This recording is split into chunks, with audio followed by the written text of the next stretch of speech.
السلام عليكم ورحمة الله وبركاته. الحمد لله وكفى وسلام على عباده الذين اصطفى.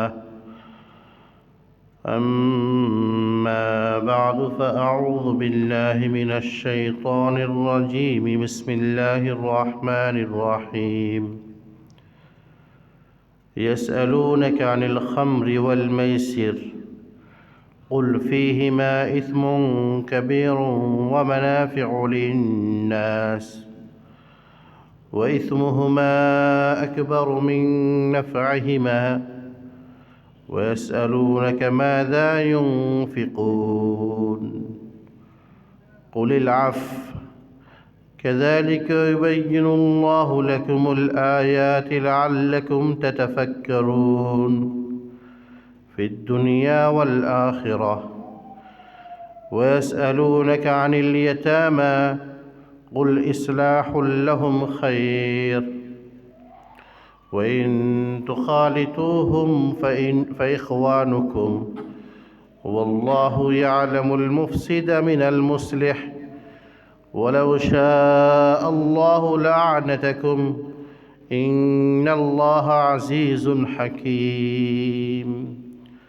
بارك الله لنا ولكم في القرآن العظيم ونفعنا وإياكم بالآيات والذكر الحكيم.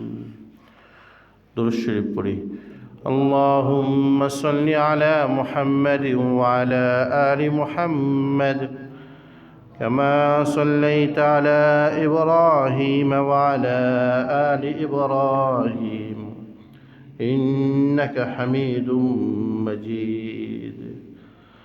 اللهم بارك على محمد وعلى آل محمد كما باركت على إبراهيم وعلى آل إبراهيم إنك حميد مجيد. আজকের জুমা পর্ব বয়ানের মজলিসে সমবেত মুসল্লিয়ান ইকরাম, সম্মানিত মুরব্বী সাহেবান, আল্লাহ রব্বুল আলমিনের আলিশান দরবারে অসংখ্য অগণিত শুকরিয়া জ্ঞাপন করছি, তিনি আমাদেরকে জুমার নামাজ আদায় করার জন্য আল্লাহর ঘর মসজিদে আসার তৌফিক দান করেছেন। এই জন্য অন্তরের অন্তঃস্থল থেকে একবার কালিমাতু শুকর আদায় করি, আলহামদুলিল্লাহ। পৃথিবীতে এমন অনেক জিনিস আছে, এমন অনেক কাজ আছে, যে কাজের মধ্যে নেগেটিভ দিকও থাকে, পজিটিভ দিকও থাকে, যেটার মধ্যে কিছু ফায়দা থাকে আবার কিছু ক্ষতিও থাকে। শুধু ফায়দা আর ফায়দা বা শুধু ক্ষতি আর ক্ষতি এমন না, বরং কিছু কিছু কাজ এমন আছে যেটার মধ্যে ফায়দাও আছে, ক্ষতিও আছে। ইসলামী শরীয়ত এই কাজগুলো, যেটার মধ্যে ফায়দাও আছে, ক্ষতিও আছে, পজিটিভ দিকও আছে, নেগেটিভ দিকও আছে, এই কাজগুলো ইসলামী শরীয়ত কিভাবে বিচার বিশ্লেষণ করে, ইসলামী শরীয়ত এই সমস্ত কাজের কি রায় দেয়, ইসলাম কি বলে, এই কাজগুলোকে করা যাবে কি যাবে না, এ সম্পর্কিত আমাদের আলোচিত তেলাওয়াতকৃত আয়াতের মধ্যে আল্লাহ তাআলা এই সম্পর্কিত কিছু বিবরণ তুলে ধরছেন। আল্লাহ রাব্বুল আলামিন এ সম্পর্কিত 3টা বিবরণ তুলে ধরবেন। কয়টা? 3টা মিসাল, উদাহরণ দিবেন। দেখো, এই 3টা কাজের মধ্যে পজিটিভও আছে, নেগেটিভ আছে, ফায়দাও আছে, ক্ষতিও আছে। তিনটার মধ্যে কিভাবে ইসলামী শরীয়ত সমাধান দেয়। ইসলামী শরীয়তের নৈপুণ্যতা, সৌন্দর্য, সূক্ষ্মদর্শী বিশ্লেষণ ফুটে উঠবে যে এই তিনটা বিষয় ইসলাম কিভাবে দেখছে। ইসলামের শ্রেষ্ঠত্ব, ইসলামের সৌন্দর্য সহজে ধরা পড়বে ইসলাম এই তিনটা বিষয়টাকে কোন দৃষ্টিতে মূল্যায়ন করছে সেই বিষয়টা চিন্তা করলে। প্রথম উদাহরণ, আল্লাহ রাব্বুল আলামিন বলেন, ইয়াসআলুনাকা আনিল খামরি ওয়াল মাইসির। হে নবী মুহাম্মদ সাল্লাল্লাহু আলাইহি ওয়াসাল্লাম, আরবের মানুষ আপনার কাছে জিজ্ঞাসা করে আল খামর ওয়াল মাইসির, দুইটা কাজ, একটা হলো মদ পান করা আর একটা হলো জুয়া খেলা। মদ পান করা সম্পর্কে ইসলাম কি বলে, জুয়া খেলা সম্পর্কে ইসলাম কি বলে। আজ থেকে 1450 বছর আগে তৎকালীন আরবে এই দুইটা ব্যাপকভাবে আরবদের মধ্যে প্রচলন ছিল। ঘরে ঘরে মদ পাওয়া যেত। ঘরের প্রতিটা লোকেই বা অধিকাংশ লোকেই, ফ্যামিলির অধিকাংশ মেম্বারই তারা জুয়ায় আসক্ত, জুয়া খেলত।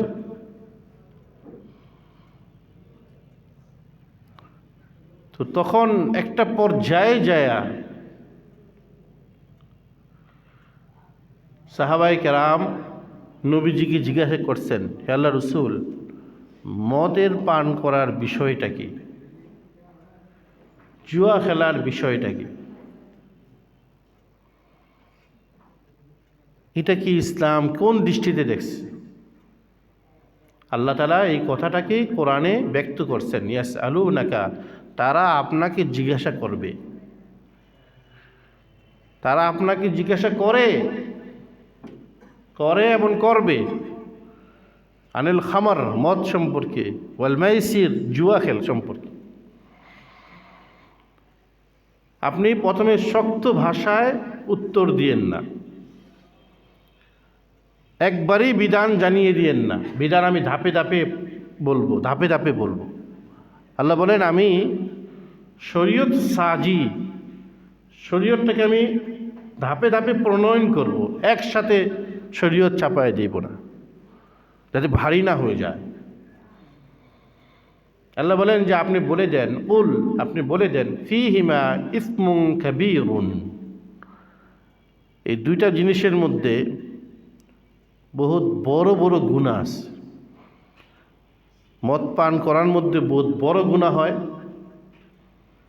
জুয়া খেলার মধ্যে বহুত বড় গুনাহ হয়। বাকি ওয়া মানাফিউ লিন্নাস, এই দুইটা জিনিসের মধ্যে মানুষের উপকারও আছে। কি আছে ভাই? মদ পান করলে মানুষের কিছু ফায়দা, উপকারও আছে, আর জুয়া খেললে মানুষের কিছু লাভও আছে, ফায়দাও আছে। কিছু ফায়দা আছে প্রত্যেকটার মধ্যেই, কিন্তু ক্ষতি অনেক বড়। কি কি ফায়দা আছে, আগে ফায়দাটা বুঝেন। হযরত মুফতি সাঈদ আহমদ পালনপুরি রহমতুল্লাহি আলাইহি, যার তফসির হিদায়াতুল কোরআন, এখানে তিনি এই দুইটা জিনিসের ফায়দা তুলে ধরছেন। আমাদের অত্যন্ত প্রিয় এক ব্যক্তিত্ব, দারুল উলুম দেওবন্দের সাবেক শেখুল হাদিস, প্রাক্তন হেড মুহাদ্দিস এবং দেওবন্দ মাদ্রাসার সদরুল মুদারিসিন, হেড মাওলানা হযরত মুফতি সাঈদ আহমদ পালনপুরি রহমতুল্লাহি আলাইহি, এই আমাদের হযরত মাওলানা আব্দুর রহিম শাহ হুজুর, আব্দুর রহিম কাসিমি শাহ হুজুর দামাত বরকাতুহু, হুজুরও তার ছাত্র। আমি এক তার দরসে বসার সুযোগ হয়েছে আমার।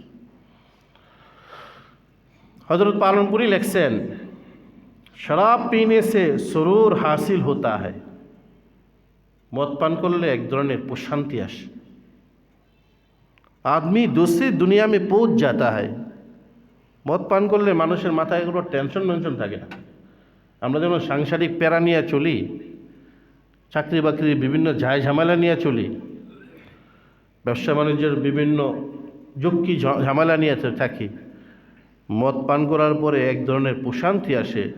আদমি दूसरी दुनिया में पहुंच जाता है, মানুষ অন্য এক জগতে, আনন্দের জগতে পৌঁছে যায়। और हर नशा और चीज़ का यही हाल है। শুধু মদ পান করলে যেমন হয় এমন না, প্রত্যেক নেশাদায়ক যেটা আছে সবটার একই অবস্থা। बल्कि जितना नशा कवी होता है ज़्यादा मगन हो जाता है। যতটা নেশা ঢুকতে থাকে ততটাই প্রশান্তি আরও ভিতরে ঢুকতে থাকে। जैसे भंग হাশিশ, কি জানি কয়টা রে পাতা, হ্যাঁ गांजा হাশিশ गांजा और হিরোইন में 4 तबक रोशन हो जाते हैं। এবং হিরোইনের মধ্যেও এই সমস্ত জিনিসের মধ্যেও শুধু মদ না, এই যে গাঞ্জা, হিরোইন এবং ভং এগুলোর মধ্যে এমন প্রশান্তি আসে যে চারোদিকে আলোকিত লাগে। এই দুনিয়া কি ফাওয়ায়েদ হয়, এগুলো মদ পান করা আর এই নেশাদায়ক জিনিসের ফায়দা। এগুলো খাইলে মানুষ কোনো মাথার মধ্যে তার কোনো দুশ্চিন্তা আর থাকে না, প্রশান্তি আর প্রশান্তি। এর কাছে লাগে যে এক মস্ত আনন্দের দুনিয়ার মধ্যে সে আছে। আমরা যখন নামাজ পড়াই টেনশন নিয়া, তেলাওয়াত করি টেনশন নিয়া, এরকম না, একটা আনন্দ জগৎ যায়। বাকি এর ক্ষতিটা কি? আবার শরাব সে আকল পর পর্দা পর যাতা হয়। ক্ষতিটা বড় ক্ষতিটা হলে এই মদ পান করলে অনেক সময় নিজের বিবেকের উপরে পর্দা পড়ে যায়, বিবেক তখন কাজ করে না। আদমি করদনি না করদনি করনে লাগতা হয়। মানুষ কোনটা করবে কোনটা না করবে এগুলো নিয়ে তার করণীয় অকরণীয় বিষয়ে তার ভেজাল লেগে যায়। কোনটা করবে না করবে ভেজাল লেগে যায়। কোনটা করণীয় কোনটা না করণীয়, কোনটা বর্জনীয়, এটা সে বুঝতে পারে না, কারণ মদ পান করার কারণে তার বিবেক গ্রাস খেয়েছে। এই পরিস্থিতি হয়েছে। আবার কবি লড়াই ঝগড়া भी हो जाता है। মদ পান করার কারণে যে শান্তি পাইছে, কিন্তু অনেক সময় মদ পান করার পরে মানুষ লড়াই ঝগড়া পর্যন্ত পৌঁছে। কার উপর হাত তোলে কোনো খবর নেই, কাকে মেরে ফেলে কোনো খবর নেই। আবার বেখবরি में बीवी को तलाक भी देता है। অনেক সময় অজান্তে নিজের স্ত্রীকে তালাক দিয়ে দেয়। কারণ আপনি বলবেন যে নেশা অবস্থায় ছিল, না, নেশা অবস্থা হোক আর যে অবস্থা হোক, জিদ্দুহুন না জিদ্দুন ও হাজলুহুন না জিদ্দুন, যেটাই হোক যে অবস্থায় হোক, তালাক বললেই তালাক হয়ে যায়। তো কত ধরনের খারাপির কথা একটা বললো। और मुख्तलिफ़ किस्म की रूहानी और जिस्मानी अमराज अलग पैदा होते हैं। এছাড়াও আরও কত ধরনের মানসিক শারীরিক রোগ, ক্যান্সার, বালা মুসিবত, পিত্ত নষ্ট হয়ে যায়, লিভার নষ্ট হয়ে যায়, হার্ট খারাপ হয়ে যায়, ব্লাড নষ্ট হয়ে যায়, কত কিছু হতে থাকে। এই দুনিয়াবি নোকসানাত হয়, এর দুনিয়ার মধ্যে এই ক্ষতিগুলো হয়। তাহলে বলেন তো, শরাব পান করা যে আনন্দ জগৎ সে ঢুকলো, এই আনন্দ জগতে ঢুকিয়া তার কি লাভটা বেশি হয়েছে না ক্ষতিগুলো বেশি হয়েছে? এই জন্য আল্লাহ রব্বুল আলামিন বলছেন ওয়া ইসমুহুমা আকবারু মিন নাফাহিমা। এগুলোর মধ্যে লাভটা যতটা তার চেয়ে ক্ষতিটা বড়। এরকমভাবে শিক্ষা, জুয়া খেলার দ্বারা অনেক সময় লাভ হয়, মানুষ অল্পতেই বিশাল ধনকুব হয়ে যায়, বড়লোক হয়ে যায়। আবার অল্পতেই মানুষ তার মূল পুঁজিটাও হাতছাড়া হয়ে যায়, এমন হারাম কাজের মধ্যে তার হাত লেগে যায়। জুয়া খেলার দ্বারা পরস্পরে বিদ্বেষ হয়, অনেক সময় মারামারি হয়। এই যে জুয়া খেলা, একটা মোবাইলে জুয়া খেলা, কি জানি একটা বেরিয়েছে, কত, হ্যাঁ এটা তো আছে। আরেকটা না কি জানি মাদ্রাসার ছাত্ররা খেলতো, কোন মাদ্রাসার ছাত্ররা খেললে মারামারি করে, চানমিয়া মাদ্রাসায় কি জানি একটা, আরে আইপিএল না, মোবাইলে কিরা, হ্যাঁ ফ্রি ফায়ার। এক মাদ্রাসার ছাত্র মেরে ফেলছে। আমাদের মাদ্রাসায় গেল বছর আমি 3-4জন ছাত্র বিদায় করে দিচ্ছি। যারা এমন প্রস্তুতি নিচ্ছে যে একজন আরেকজনের বাড়িতে গিয়ে হামলা দিবে, বিদায় করে দিচ্ছে। কত নাটক সাজায় আমার নামে, কত সভাপতি সাহেব কত কিছু বলছে। কার কাছে কি বলে না বলে আমি তো এগুলো তোয়াক্কা করি না, কারণ আমার ইমানের পরীক্ষা আল্লামা আমর শফির কাছে দিয়ে আসি।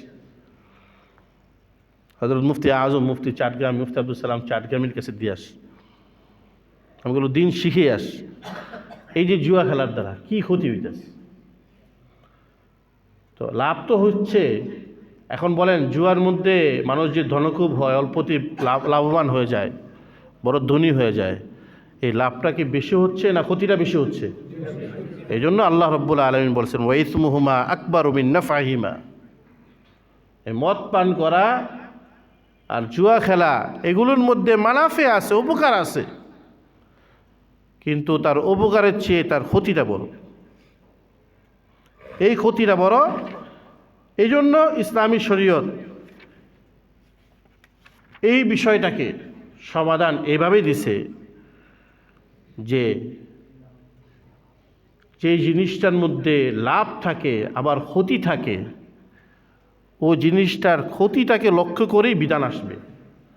ক্ষতিটাকে লক্ষ্য করে কি আসবে? বিধান আসবে। কিন্তু সাহাবায়ে কেরাম যখন এই কথা বলছেন, এতটুকুই উত্তর দিছেন, তখনও কিন্তু ডাইরেক্ট আল্লাহ তাআলা এটা বলেন নাই যে মদ পান কইরো না। এই আয়াতের মধ্যে এইভাবে বলেন নাই। প্রথম অবস্থায় জুয়া খেল না, আল্লাহ কিন্তু এভাবে হারাম করেন নাই।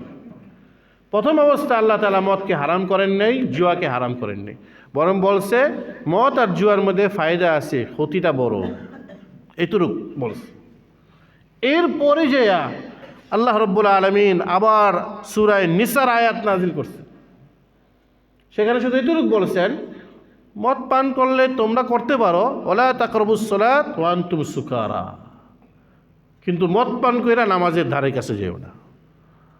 তার মানে সাহাবায়ে কেরামের মাথা ধুলাই করতেছে যে যে জিনিসটা তোমরা করতেছ, প্রথম অবস্থায় যেটা খাইতেছ, এটার ভিতরে এখনও পরিপূর্ণ শরীয়তের বিধান না আসলেও তোমরা এটা জেনে নাও, এটা কিন্তু ক্ষতিটা বেশি। পরবর্তীতে এই বিধান কিন্তু শক্ত হবে, মানসিকভাবে প্রস্তুত হও।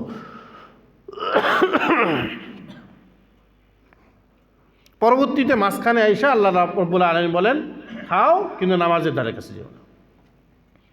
তৃতীয় পর্যায়ে চূড়ান্তভাবে আল্লাহ তাআলা বিধান নাযিল করছেন সূরা মায়েদার মধ্যে, হুররিমাত আলাইকুমুল মাইতাতু ওয়াদ-দামু ওয়াল খামর।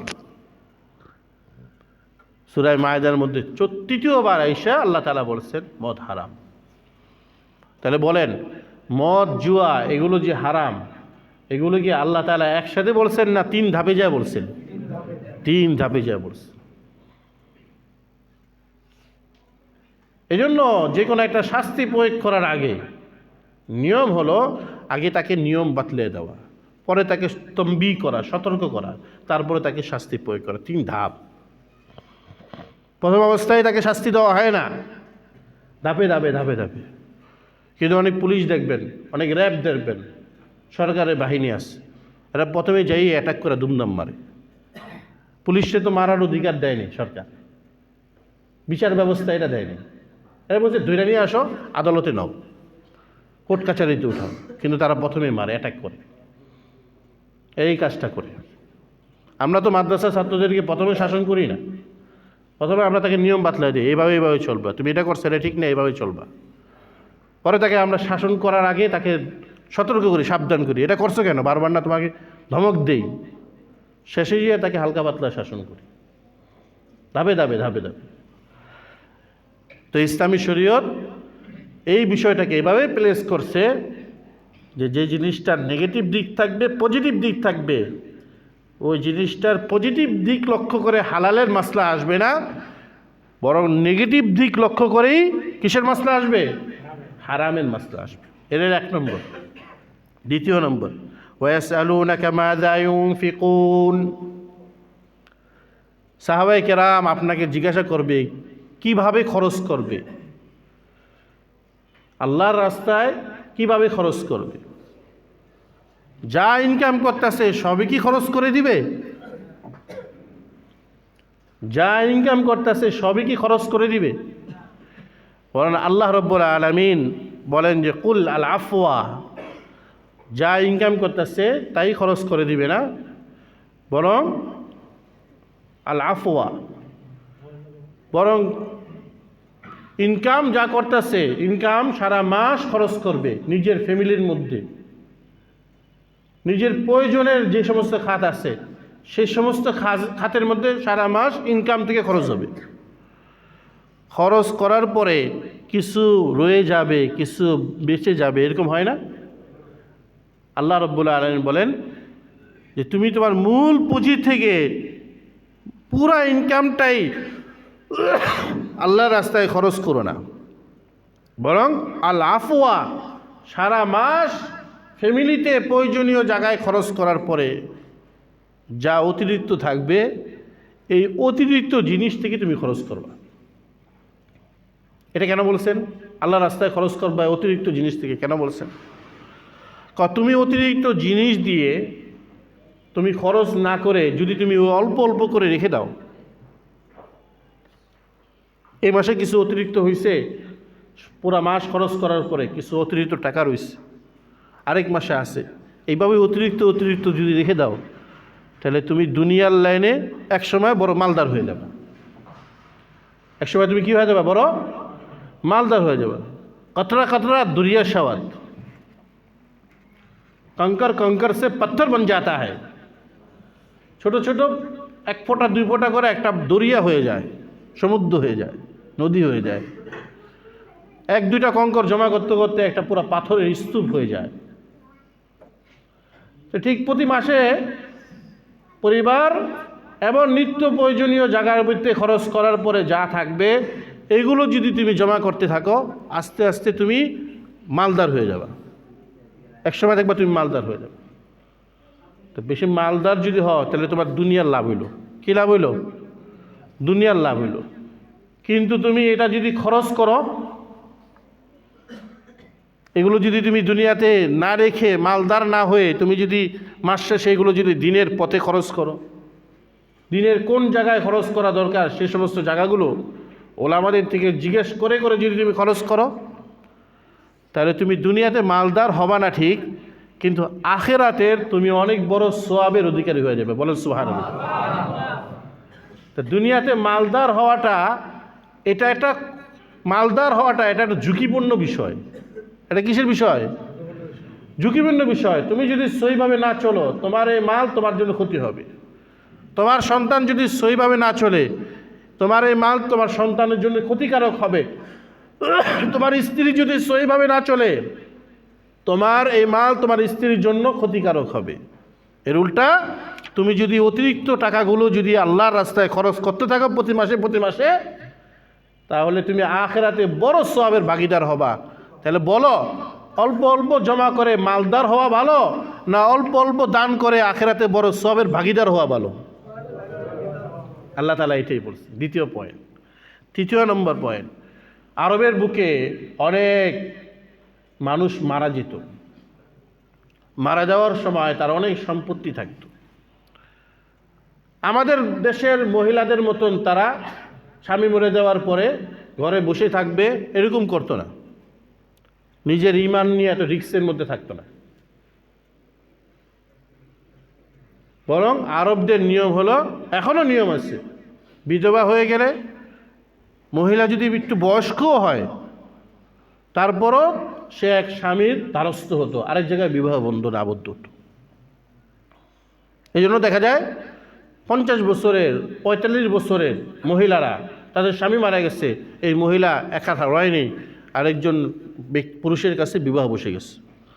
আর আমাদের মাসালা এবং আমাদের পরামর্শ এইটা, কেউ মারা গেলে তাকে বিবাহ দিয়ে দাও, এটা আমাদের পরামর্শ, মাসালাও। আর আমাদের দেশের মধ্যে যে প্রচলন যে বিধবা আরেক জায়গায় বিবাহ বসলে নাক ছিটকা এটা সেটা, এগুলো এই সমস্ত জিনিসকে এই ঘুণে ধরা এই সমাজ ব্যবস্থাকে আমরা 5 পয়সা দাম দিই না। কারণ এগুলোর ক্ষতি আপনারা সবাই নিজেরা ভালো করে বুঝেন যে ঈমান নিয়ে এভাবে রিস্কে থাকার দ্বারা কত ধরনের ক্ষতি ভালো করে আপনারা বুঝেন। আল্লাহ তাআলা এইভাবে কোনো বিধান দেননি। এই কুসংস্কার নামক এই সমাজ, এটার কোনো 5 পয়সা দাম নেই। তো আরবরা যখন এইভাবে মহিলারা বিবাহ বসে যেত, তখন তার বাচ্চাগুলো, নাবালেগ বাচ্চাগুলো, বাবা মারা গেছে, তো নাবালেগ বাচ্চাগুলোকে আমরা কি বলি? কি বলি ভাই? এতিম বলি। এই এতিমদের দায়িত্ব কে নিবে? এই এতিম তো বাবার সম্পত্তি পেয়েছে, দায়িত্ব কে নিবে? তখন সমাজের মধ্যে এই এতিমের চাচা কিংবা এই এতিমের আত্মীয় স্বজন থাকলে তারা, না হলে সমাজের মধ্যে যে সর্দার হবে, পঞ্চায়েতের যে সর্দার হবে, কৌমের যে সর্দার থাকতো, সেই দায়িত্ব নিত। দায়িত্ব নিয়ে এতিমদেরকে, এতিমের মাল থেকে এতিমদেরকে পরিচালিত করত, এতিমদেরকে পড়াশোনা শিখাইতো, এতিমদের পিছনে খানা দানার ব্যবস্থা করত, বিভিন্ন কাজ করত। এক পর্যায়ে এই জায়গার মধ্যে তারা অনেক সময় তহবিল তসরুফ করত, এতিমদের মাল নিজেরা ভক্ষণ করত। আল্লাহ তাআলা পবিত্র কোরআনে এটা নিষেধ করছেন যে এটা করবা না। সূরা নিসার মধ্যে শক্তভাবে আল্লাহ তাআলা বলছেন, যারা এতিমের মাল অন্যায়ভাবে খায় তারা যেন নিজের পেটের মধ্যে আগুন ঢুকায়। এই কথা বলার পরে সাহাবায়ে কেরাম আর এতিমদের মাল ধরতও না, এতিমদের দায়িত্বও নিত না। পরে কি হতো, সরকারি লোকেরা এতিমের বাবার যে টাকা পয়সা দিয়ে প্রতিদিন এতিমের জন্য খানা পাকাইতো, আর দেখতো কিছু খানা শর্ট পড়তো, কারণ সরকারি লোকেরা ধুমধাম কামটাম করে যেত, অথবা অনেক সময় অনেক খানা পায়না বেশি হয়ে যেত, বা বছরে যে কাপড় চোপড় এতিমের বাবার টাকা দিয়ে যে তৈরি কিনতো অতিরিক্ত হয়ে যেত, তো অনেক কিছু হইতো। এই সম্পর্কে সাহাবায়ে কেরাম পরে আল্লাহ রসুলকে জিজ্ঞাসা করছেন যে আমরা তো এখন দায়িত্ব নিই না, কিন্তু এখন তো তাদের ক্ষতিও হচ্ছে। দায়িত্ব নিয়ে আমাদের দ্বারা কিছু না হক কাজ হয়েছে, কিন্তু এখন তো তাদের ক্ষতিও হচ্ছে। এই কারণে সাহাবায়ে কেরাম রসুল আকরাম সাল্লাল্লাহু আলাইহি ওয়াসাল্লামকে জিজ্ঞাসা করছেন। আল্লাহ রসুল সাল্লাল্লাহু আলাইহি ওয়াসাল্লামকে বলছেন, ওয়াসআলুনাকা আনিল ইয়াতামা, তারা আপনার কাছে জিজ্ঞাসা করবে এতিমদের সম্পর্কে। কুল, আপনি বলে দেন, ইসলাহুম লাহুম খায়র, তাদের দায়িত্ব নেওয়া, তাদের দায়িত্ব না নেওয়া এটা মূল সাবজেক্ট না। তাদের সাবজেক্ট হলো তাদের প্রতি আন্তরিক থাকা, এটা হলো মূল সাবজেক্ট। তাদের প্রতি কি থাকা ভাই? আন্তরিক থাকা, তাদের কল্যাণকামী হওয়া, এটা হলো মূল সাবজেক্ট। তুমি তাদের দায়িত্ব নিলেও তাদের প্রতি কল্যাণকামী থাকো। কিভাবে তাদেরকে পরিচালনা করলে তাদের মাল তাদের মধ্যে খরচ হয়, তাদের প্রতি আন্তরিক থাকা, এটা মঙ্গলজনক। ওয়াইন তুখালিতুহুম ফাইখওয়ানুকুম, যদি তাদেরকে তোমাদের মধ্যে ঢুকায় নাও তাহলে এরা তোমাদের ভাইয়ের মতন। ভাইয়ের মালে যেমন কেউ হস্তক্ষেপ করে না, বিবেকমান মানুষ, ঠিক এরা তোমাদের পরিবারে থাকলে সমস্যা নাই, তোমরা তাদের দায়িত্ব নিলে নাও, তোমাদের ভাইয়ের মতো মনে করে তাদের মাল, তাদের জান, এগুলো তোমরা লক্ষ্য রাখো। ওয়াল্লাহু ইয়ালামুল মুফসিদা মিনাল মুসলিহ, আল্লাহ তাআলা কিন্তু ভালো জানেন কে মঙ্গল চায় আর কে অশান্তি চায়। তুমি দায়িত্ব নিয়ে তুমি মঙ্গল চাচ্ছ কি চাচ্ছ না, মানুষের সামনে এত মোটা গলায় কথা বলার দরকার নাই। আল্লাহ তাআলা কিন্তু এগুলো কি ভালো জানেন। ওয়ালাউ শাআ আল্লাহু লাআনাতাকুম ইন্নাল্লাহা আজিজুন হাকীম, আল্লাহ যদি চাইতেন তাহলে তোমাদের উপর কঠিন কঠিন বিধান চাপায় দিতেন, কিন্তু আল্লাহ তাআলা এমন বলেন নাই। আল্লাহ বলছেন এতিমদেরকে তুমি তোমার সাথে রাখো, কিন্তু রাখলে খুব সাবধানের সাথে রাখো। আল্লাহ তাআলা পরাক্রমশালী, আল্লাহ তাআলা হিকমতওয়ালা। আল্লাহ তাআলা চান তুমিও যেন একটা এতিম লালন পালন করে তুমি সওয়াবের ভাগিদার হও, আর এতিমও যেন তোমার অধীনে থেকে সে যেন তার দুনিয়ার জীবনটাকে সামনে গড়ে নিতে পারে, তার ভবিষ্যৎটাকে গড়ে নিতে পারে। এই জন্য আল্লাহ তাআলা হিকমতওয়ালা, পরাক্রমশালী। আল্লাহ তাআলা এই সমস্ত বিধান আমাদের সামনে কেন বলছেন? কাযালিকা ইউবায়্যিনুল্লাহু লাকুমুল আয়াত, এভাবে আল্লাহ তাআলা তার বিধানগুলো আমাদের সামনে স্পষ্ট করেন। লাআল্লাকুম তাতাফাক্কারুনা ফিদ দুনিয়া ওয়াল আখিরা, যাতে আমরা চিন্তা ভাবনা করি দুনিয়া নিয়ে এবং আখিরাত নিয়ে, যে আমাদের সামনে মদ জুয়া এটার ভালো আছে মন্দ আছে, এটার মধ্যে আমরা দুনিয়ার কি ভালো পাইলাম আর আখিরাতের কি ভালো পাইলাম। আমাদের প্রতি মাসের খরচের থেকে অতিরিক্ত যে টাকা, এটা দিয়ে আমরা ধনবান হয়ে যেতে পারি এবং এটা দিয়ে আমরা পরকালে বড় সওয়াবের অধিকার হতে পারি, কিন্তু এটা আমরা দুনিয়াতে কি লাভ হলো, আমার আখিরাতে কি লাভ হলো। আমরা এতিমের দায়িত্ব নিয়ে এতিমকে প্রতিষ্ঠিত করতে পারি, আবার এতিমের দায়িত্ব নিয়ে এতিমের হক নষ্ট করতে পারি, এর দ্বারা দুনিয়াতে কি লাভ হলো এবং আখিরাতে লাভ কী হলো। আল্লাহ তাআলা প্রত্যেকটা বিধান আমাদের সামনে স্পষ্ট করেন, যাতে প্রত্যেকটা বিধানের দুনিয়াবি লাভ এবং আখিরাতের বিষয়টা যেন আমরা চিন্তা ভাবনা করি। আল্লাহ তাআলা আমাদেরকে বুঝার তৌফিক দান করুন। সম্মানিত মুসল্লিয়ান কিরাম,